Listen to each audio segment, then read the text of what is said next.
The history, some of it is difficult, some of it is bad, some of it is unacceptable. Bwana Ruto became one term after 25th of June last year.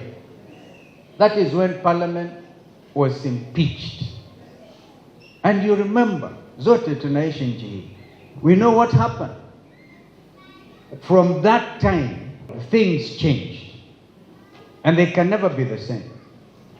There's no way mutakuja sasa kuamsha wale watoto.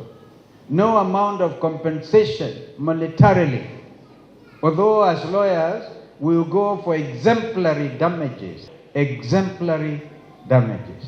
Ili liwe funzo kwamba huwezi kuua watoto na kuamini life is normal after that. Rais juzi ametumiliwa mamlakani, Prime Minister huko nje ya Nepal. After only 70 people lost their lives. Kenya hii tangu 2024 peke yake.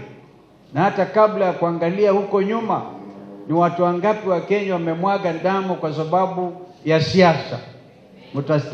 Mnaweza mkashangaa.